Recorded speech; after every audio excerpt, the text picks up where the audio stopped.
What if I told you there was a Dragon Ball story where Frieza and Cell returned with brand new forms? What about one where Goku and Vegeta fused to defeat Frieza in the Saiyan arc? Even one where Majin Buu forcefully defuses Goku and Vegeta from Vegito. These all really happened and they're all official. Welcome to the strange world of Dragon Ball on stage. I tracked down as many official Dragon Ball productions as I could, watched and endured through all of them, and now we're here. A lot of the information behind these shows is really hard to find, but I did my best to make it as comprehensive as possible. There's a lot of lost media and things like that involved in this.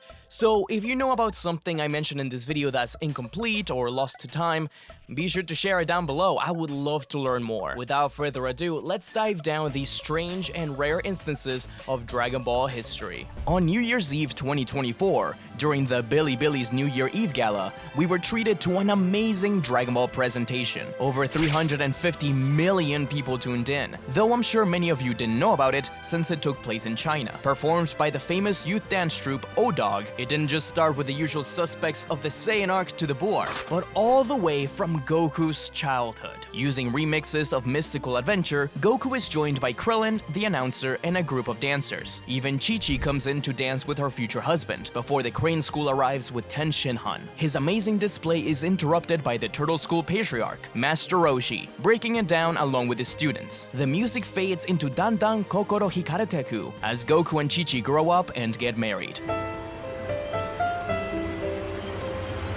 But a terrible being arrives, Vegeta and the Saiyans. He scans the audience for power levels, realizing just how weak humans are, until finding the Z Fighters and beginning their epic match. Of course, things don't follow the story one-to-one, and it's more of an extreme Cliff Notes version, as Vegeta defeats the Z Fighters. Enraged, Goku bursts into Kaioken and clashes his Kamehameha against Vegeta's Gallic Gun. But instead of defeating him, he offers him a hand to join him on future adventures. That's when the terrifying Super Buu attacks. He's honestly my favorite part of this show. He just looks incredible and the lighting makes him look super menacing. The Buu arc is also a part of the series I consider extremely underrated, so it's great to see it here in such high quality. As you will see while we move through the shows, most of the time we don't make it past the Cell arc. Goku and Vegeta tried to stop Buu, but it's obvious that he's just too powerful. And so our heroes have to resort to their final trump card in a really interesting scene of Goku and Vegeta dancing. Anyways, in one of my favorite parts of choreography, not only do they acknowledge the fusion dance, but the Potara earrings as well, as Goku and Vegeta fuse into Vegito. It's really clever how they do the instant transmission, as they have two different actors playing Vegito, popping in and out of the crowd of background dancers while they battle Super Buu. But clearly, this Super Buu has been reading the Dragon Ball Super manga, taking a page from Vegeta's book and using Force Spirit Vision to split Goku and Vegeta apart. Goku hears the voices of his friends and gets ready to continue the fight. Kuzen Setsugo, the theme from Dragon Ball Z Kai, the final chapters in Japan, begins to play, as Goku rises up to the sky to create a Genki-dama with the help of everyone in the audience, transforming into Super Saiyan and finally defeating Super Buu. A sort of strange Shenron is summoned, while everyone in the audience makes their wishes for the new year. Hiroki Takahashi, the original singer of Dragon Ball's very first opening, comes on stage, singing that legendary song. The Dragon Ball characters then show off their skills in the background, like Master Roshi's lust for women, and even Aurelie, the main character of Akira Toriyama's other classic manga, Dr. Slump, comes in to challenge Vegeta. Super Buu bullies Krillin around before Goku appears to help his friend. Vegito also appears from the fusion dance along with the rest, marking the start of the Year of the Dragon, with a 4-star beach ball being passed around the audience. This was an incredible beginning to a year full of Dragon Ball celebrations, although it may be a little bittersweet now with the recent passing of Akira Toriyama, but it also served as an amazing reminder of what he left behind. I gotta say, this is the most complete and well-produced of the bunch. The performances are amazing, and there's some really creative answers as to how to translate Dragon Ball to this medium. Things like two different actors playing Vegito to do the instant transmission, or the spirit bomb being projected. It has a lot of charm, and you can tell those behind the scenes really cared about Dragon Ball. It was an amazing way to kickstart the 40th anniversary. And that's where this little obsession began. Like I said, there's been Naruto musicals, JoJo plays, etc. So I began to wonder, why not Dragon Ball?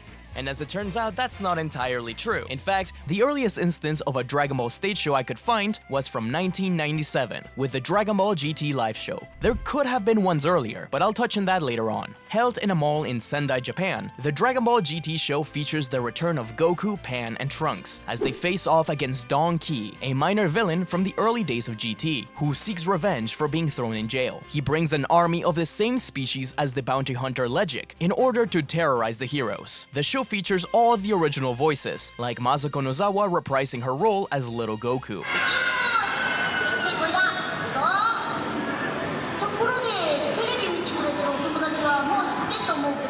It's obvious that the show was made for kids, so it makes for a fairly awkward watch. Things like Goku and Trunks firing empty Kamehamehas at Legic. It's funny, but there is a charm to it. We have to use our imaginations, but the most surprising part is near the end, where two familiar villains show up. Frieza and Cell walk on stage, having previously been defeated by Goku in Hell. Seeing these old enemies is fun and all, but the real insanity comes when they announce they have new forms. It looks like they just got out of a bondage convention or something. Then again, they were in Hell, so who knows what happens down there. They're also wearing pants, so weird. The costumes themselves look pretty good, and I wonder what dirty attic they're rotting away in now. As for the story, Don Ki and the Legics attack Goku and the others, and after a brief battle, they're let go. But Goku and Trunks are captured. Thankfully, Pan defeats the enemies and frees them, with the Legics getting restored before they're defeated by the previously mentioned invisible Kamehameha.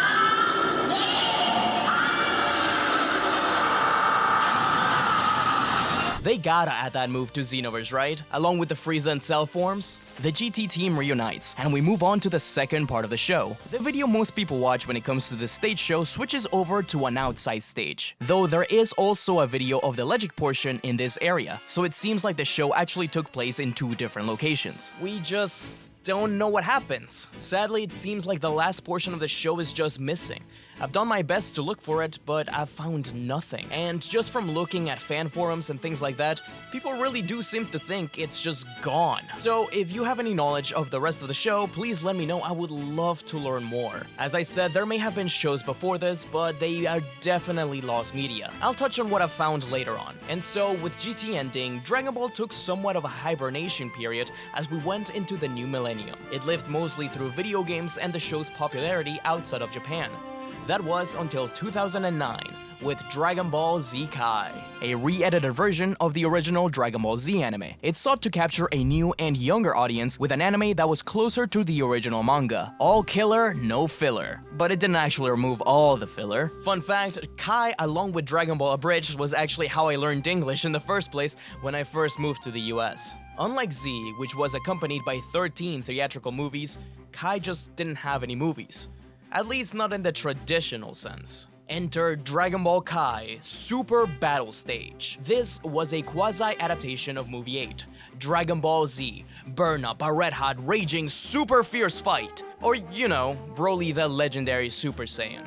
Gotta love those Japanese movie titles. The original Broly movie is a fast-paced, action-packed, epic thrill, with a truly terrifying villain. In this, well, everybody just kinda stumbles about kind of awkwardly, but I still think it's kinda cute. This character show was held at the Greenland theme park in Narao, Japan, in 2010. The story begins with Bulma getting Goku and Gohan to help with a Capsule Corp tour. Goku's complaining about it, but once Vegeta notices him there, the two immediately begin to fight, until Bulma separates them. That's when Dr. Briefs warns that something is coming from space. A ship crashes down, and out comes Pragaus. He bows down before the prince, revealing that he's come to destroy Earth, and above that, he wants to team up with the Super Saiyan who defeated Frieza. Goku refuses, and Vegeta challenges Pragaus to a fight. It's worth noting that Vegeta doesn't have Super Saiyan yet, and Gohan is still young, so it seems like this takes place during the years of training prior to the android's attack. Pragaus gets his butt kicked by Vegeta, leaving him no option but to call on his son,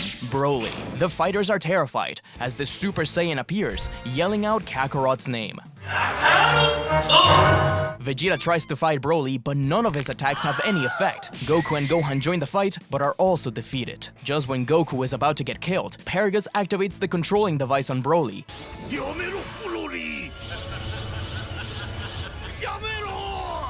forcing him to let go of Goku. With his son now calm and the fighters defeated, Pragaus tries to find Bulma, who hides by pretending to be a cat and a bunny. It's kinda weird. He dismisses it and places a controlling device on Goku, taking away all of his freedom. Goku has to watch helplessly as Broly destroys cities through the world. Of course, we have to use our imagination. There's just sound effects and the implication of destruction. Broly and Pragaus kidnap Goku, while Bulma wakes up Vegeta and Gohan. But they're defeated again. Bulma then pretends to be a dog, but finally gets spotted by Pragaus. Turns out, she may have some incredible feats, since she can outrun and evade Pragaus. Broly threatens to destroy the audience, but Goku begins to fight through the controlling device, finally tearing it off. The only video I found of this doesn't actually show the action of him doing it, but thankfully, the uploader included these drawings of it. Turns out, when Pragaus fell down the stairs, the controlling device malfunctioned, freeing Goku but also unleashing Broly's legendary power. Goku transforms into a Super Saiyan to fight Broly, while Bulma fixes the controlling device. Vegeta refuses to help, but Bulma threatens to tell Vegeta's secret to the audience, so he agrees. What secret that is, I have no idea. Maybe it's that he likes cooking. The three Z fighters work together and finally push Broly through a wall with a father-son Kamehameha. Bulma activates the controlling device, forcing Broly back down into regular Super Saiyan. And so, Pragaus is forced to escape from Earth with his son. Peace finally returns. Well, Capsule Corp is in ruins, so Bulma's gonna force Goku and Vegeta to help. And that was Dragon Ball Kai Super Battle Stage, the most complete show using mascot-like costumes we have. It's nothing crazy, but it's kinda creative in the way it tries to do the Broly movie without actually doing the Broly movie. They obviously chose it because of how popular Broly is. I mean, they've reimagined him like 10 times now. And there is cool things about it, like Pragaus placing the mind control device on Goku, even if it is punctuated by Bulma acting like an animal through all of it. I also want to commend the scene where Broly gets pushed through a wall and goes legendary Super Saiyan.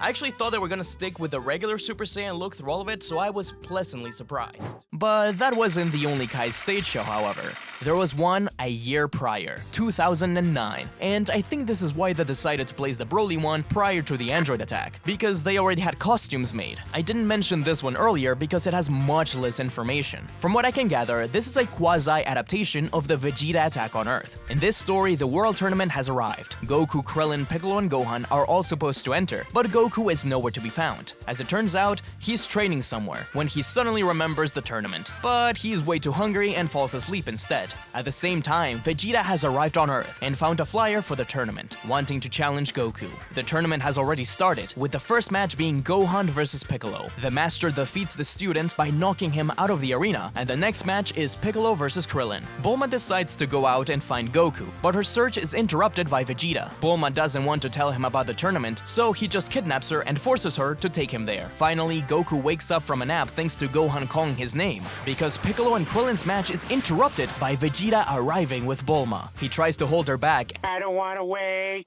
for my lunch to get colder. And ends up just grabbing her boob, getting slapped. The tournament turns into a battle royale, with Vegeta defeating all of the Z fighters and awaiting Goku's arrival. Our hero lands and faces Vegeta during their iconic battle poses. But Goku won't be able to do this alone. Even the father-son Kamehameha isn't enough to defeat Vegeta. The other Z fighters give their energy to Goku, knocking down the prince. And before he can recuperate, Goku creates a spirit bomb to finally defeat him.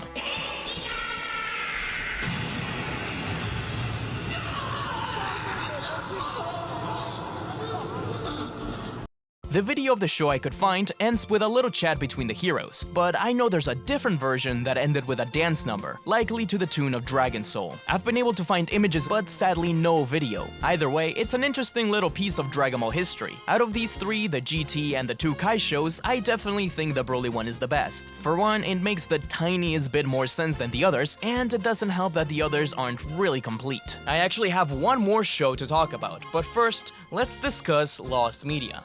A while back, I stumbled upon this commercial featuring a very brief appearance of a Goku character costume. 遠藤チェーンの夏休みはお楽しみの詰め合わせ There's also images of Bulma, Oolong, and Roshi costumes. However, there's no information on this. They could have just been walk-around characters, but the fact that they are an ensemble makes me think that there could have been another stage show which we have no information about back in the 80s. From what I can gather, the show must have taken place in 1987 at the Korakuen amusement park. There are also these really nice Goten and Trunks ones, but I doubt these were from a show. Shout out to Wimburn for featuring them on a video on the subject. I will also say that there are many other instances of costume characters appearing in theme parks or to promote events, but for this, I just wanted to focus on stage shows. And if you want to see some nightmare fuel, here's the Bulma costume without a head. Be careful when looking around for this. I ended up stumbling upon some strange fetish message boards, all based around mascot characters taking off their heads. Anyways, let's talk about the last one which I have been intrigued by for many years. Latin America, as you may know, is a huge source for Dragon Ball love. I mean, the memes cannot be underestimated. When Toriyama passed away, there was a huge wave of love poured towards him, his family, Japan, and anime in general from my home continent. Trust me, we really loved that guy. Back in 1999, Dragon Ball was taking over Latin America, and there was a lot of licensed merchandise, from toys, cards, etc. Nuevas figuritas Dragon Ball Z2. Compralas ya. Tycoon Go was one of the many companies lucky enough to get a chance at official merchandise. Only this company didn't make toys, they made live shows. From SpongeBob, Pokemon, Chavo del Ocho, my Latino friends get it, even Michael Jackson got a show made by them. But Dragon Ball was one of their first projects, and it was certainly a daunting task. They decided to not only tackle stuff from Dragon Ball Z, but merge everything from Goku's childhood, the Bardock special, and more into a single story. Plus, throw in a few songs. Sadly, there's very little footage of that show, but I'll do my best to represent it. And although footage of the show may be lost, there seems to have been a cassette tape released for the show. The whole audio of the show has been uploaded to YouTube. Nuestra historia comienza hace mucho tiempo, en un planeta muy lejano, llamado Vegeta. We open on planet Vegeta, where Kakarot, the son of Bardock, was just born. We're told that due to his low power level, Bardock hated him, and he was sent away to destroy Earth. But this is where things start to get really weird. Shenron appears before baby Goku, telling him that he was sent away due to Frieza's influence over Bardock, but that there is hope yet, as Shenron is here to tell him that he possesses all the powers of his ancestors, and he's destined to stop Frieza. But he won't have to do it alone. He will train under the great Master Roshi. Shenron disappears as we jump ahead in time to Roshi's training with Kid Goku, Krillin, Piccolo, and Yamcha. It's worth noting that besides a few characters like Roshi and Yamcha, the voices of the characters are largely provided by the same voice actors from the Spanish dub. Having grown up watching it, this is a very weird experience. Anyways, Goku gets bullied by his fellow students. Maestro, ¿usted cree que de verdad soy chaparro, coludo y feo? Roshi defends him, but Goku says that the one who's really ugly is Roshi. They actually have a really cute moment together. The gang then leaves back home with Bulma, when we cut away to see Frieza in space. He chuckles as he reminisces over the destruction of planet Vegeta, and how he has absorbed the power of all the Saiyans. Not only that, he's looking to take all the universe's power, and find the Dragon Balls. He's interrupted by Dodoria, who reveals that Bardock's son is alive, but has lost his memories. Zarbon says that he's currently training under the great Master Roshi. I don't know why Zarbon is so knowledgeable in earthly martial arts, but we continue. The underlings are worried that he will recover his memories, and remember that Frieza was the one that destroyed his world. Still, Frieza chooses to wait things out, but that perhaps he will send Vegeta to Earth. Yo destruí el planeta Vegeta y he absorbido toda la energía de los Saiyajins. Nada, ni nadie podrá detenerme. We cut back to more training. Goku and Krillin complain about doing so much work, so Roshi takes a break with them to make some prank calls. Bueno, Disculpe, ¿la familia León? no, señor. Perdón, me equivoqué de jaula. The following day, the World Tournament begins. It's the 19th Tenkaichi Budokai. Roshi is the referee for the matches, and two randos face each other first. But the second match has Piccolo face off against a samurai named Yakimeshi. The announcer also calls out what martial arts discipline each fighter trained under. In the end, Piccolo defeats the great samurai. I really wish there was footage of these things, because as a stage show, the real fun in this is seeing the crazy stunts. The final match is between Goku and Krillin, masters of the Kamehameha and the Kien-san respectively. Goku rings out Krillin and he thanks Roshi for everything, promising to always use his power for defense. Suddenly, we jump years into the future, where adult Goku wakes up to Shenron calling him Kakarot. Shenron reveals who he really is, a Saiyan, the son of Bardock, who was sent away to destroy Earth. Goku gets legitimately upset about hearing his father being betrayed by Frieza, and that only himself and Vegeta remain. Shenron warns that he must obtain the Dragon Balls, as Frieza is on his way to gain immortality. He swears to avenge his father and the Saiyans, shooting a Kamehameha to the audience and waking up. Dodoria has been spying on Earth with an intergalactic telescope, and he tells Frieza that Goku has regained his memories and is now looking for the Dragon Balls. Frieza commands Zarbon to call Vegeta's cell phone. I'm not making this up. He also says to just leave a message if he doesn't answer. And so, Vegeta arrives on the ship. Caramba, Vegeta. Entre más pasa el tiempo, te veo más fuerte. ¡Cállate! No necesito de tus halagos. ¿Para qué me mandaste llamar? Frieza wants Vegeta to prove himself, and he does just that by easily beating up Zarbon and Dodoria to a pulp. Frieza really doesn't like either of them in this for some reason. Frieza orders him to kill Kakarot, but Vegeta was already planning on using the Dragon Balls for himself. On Earth, Goku gathers the Z Fighters, asking them to help them avenge his people. They don't even ask who this Frieza guy is, they just kind of accept it. Gohan, yeah, Kid Gohan is in this too now. Gohan agrees with Krillin that they aren't scared of that lizard-faced freak. I don't know how any of them know what he looks like, but just then, Vegeta arrives with Zarbon and other Frieza soldiers. The Saiyans brawl, but Vegeta realizes that he may have underestimated Roshi's teachings. Goku tries to reason with Vegeta. How could he betray his Saiyan brethren? The battle takes a lot out of them, and to make matters worse, they have kidnapped Gohan. Vegeta, in a very strange moment, just kinda realizes that Goku has been right this whole time and decides to help him. Honestly, the Prince of all Saiyans is the strangest character in this whole show. Ahora me he dado cuenta cuánta razón tenía sobre la maldad de Freezer. ¡Es un traidor! Eso ya no importa. Ahora lo que nos interesa es recuperar a Gohan. No te preocupes, porque ahora tendrás mi ayuda. Y entre los dos lucharemos para recuperarlo. Y así acabaremos con Freezer. Gohan has been taken to Frieza's ship, where the Emperor commands his men to tie him up in the dark room.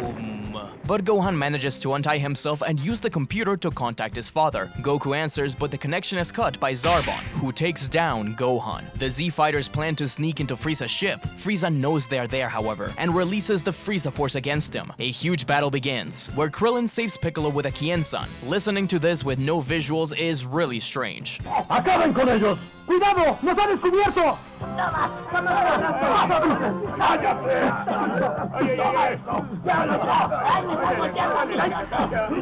For some reason, Vegeta is really into the idea of helping Goku save Gohan. He's like his cheerleader through all of this. Bingo! But Goku finally comes face to face with the Emperor of Evil, swearing to avenge his father. Frieza says that Bardock was useless just like he is, transforming into his final form, and defeating all the Z Fighters. Without any other hopes of winning, Vegeta suggests their final trump card, the Fusion Dance. This is probably one of the strangest moments for me as a Dragon Ball fan, because this Vegeta went from wanting to kill Goku and use the Dragon Balls to fusing with him in a matter of like 30 minutes. Goku also just kinda knows what fusion is, so I guess it's a common technique in this universe. Aunque no me agrada, creo que solo nos queda fusionarnos. ¿Estás seguro? Algo podría salir mal. ¿De verdad lo harías por mí? ¿Quieres vencer a Freezer y recuperar a Gohan? ¡Decídete antes de que me arrepienta! ¡Hagámoslo! Giving birth to Super Saiyan Goku. I guess he is supposed to be Gogeta, but without the vest, he just looks like Super Saiyan Goku. And so, Gogeta, Krillin, and Piccolo fire their blast and defeat the Emperor. But he isn't dead somehow, no. Instead, he escapes, but swears revenge. The Z Fighters celebrate when dramatic music kicks in. Because Gohan is just dead.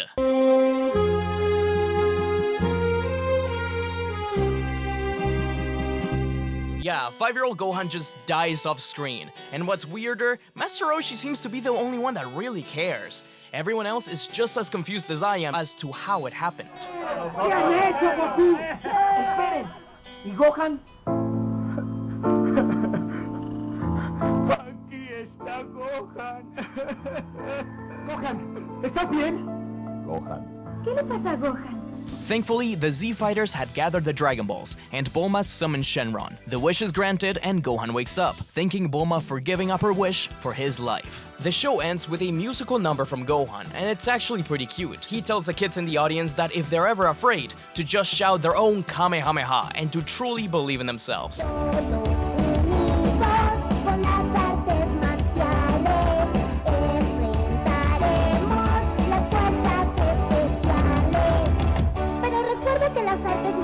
Deben usarse para lastimar a nadie y que la amistad, la justicia y la paz son lo más importante por lo que debemos luchar.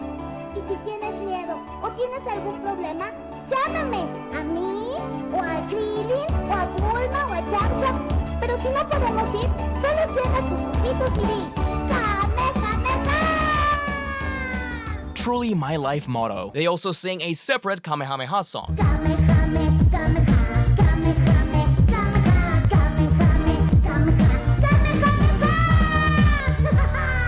To be honest, as batshit insane as this one is, I think it has a lot of love poured into it. It's obvious that they tried to fit as many things as possible which kids would like.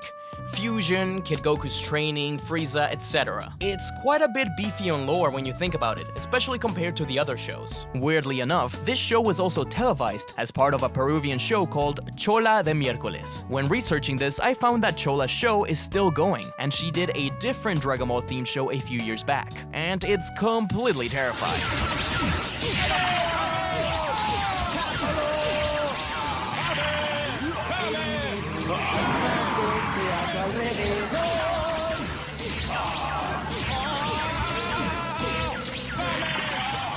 And that's the weird world of Dragon Ball on stage. Well, I say that's all, but there has been a plethora of fan-made shows for conventions and things like that. I do hope that one day we get a proper show of some kind.